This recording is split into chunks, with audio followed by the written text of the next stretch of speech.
Le mot grec que nos versions rendent par puissance est dynamis. Il est la puissance de Dieu, 1 Corinthiens 1,18.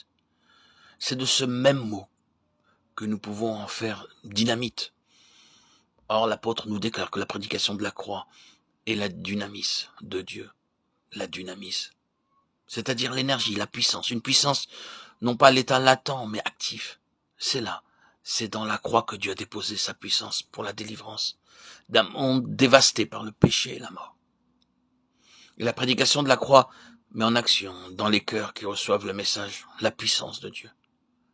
Quand je serai élevé de la terre, j'attirerai tous les hommes à moi, dit Jésus, lors de son entretien avec Nicodème. La prédication de la croix, puissance de Dieu.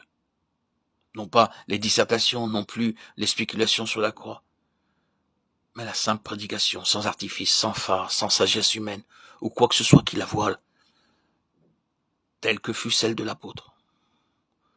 À nous, serviteurs de Dieu, de décider si oui ou non nous avons confiance en celui que nous servons. Si nous croyons que sa puissance est liée à la prédication de la croix, ou si nous croyons en nous-mêmes, à la puissance de notre dialectique, à celle de notre éloquence.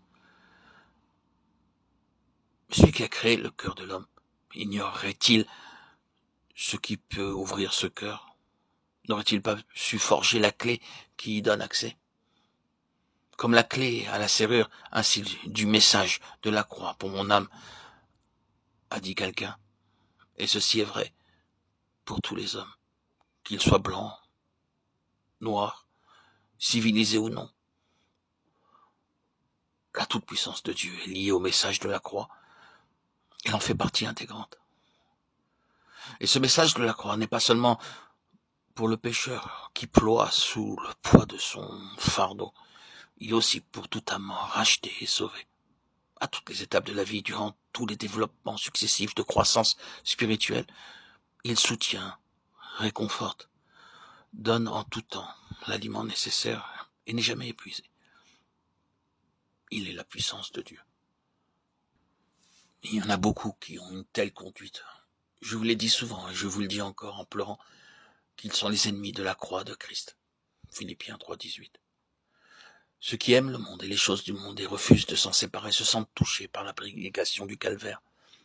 Et ils haïssent un message qui prêche la délivrance de ce qu'ils chérissent. Toute inimitié contre la croix de Christ, tout antagonisme a sa source dans cet amour des choses dont elle sépare. Ceux-là sont ennemis de la croix de Christ, qui s'opposent à son action dans leur cœur et dans leur vie. Il est vrai que pour l'intelligence humaine, la croix est folie. Toutefois, l'antagonisme que signale l'apôtre dans le texte de Philippiens 3,18 provient surtout de causes morales, qu'il s'agisse de pécheurs ou de convertis. Car le message n'est le bienvenu que par ceux qui soupirent après la délivrance de l'esclavage du péché et qui ont faim et soif de justice. Le serviteur qui vise à l'éloquence et enveloppe sa prédication de sagesse dépouille le message de sa puissance. Ceux qui sont attachés aux choses extérieures, aux éléments du monde, paralysent le message. Mais ceux qui aiment le monde prennent nettement position contre la croix de Christ et deviennent ses ennemis. Pensez combien solennel. L'homme s'opposant au plan rédempteur, l'homme ennemi de celui qui est mort pour le sauver. Et cet homme fera peut-être profession d'être chrétien.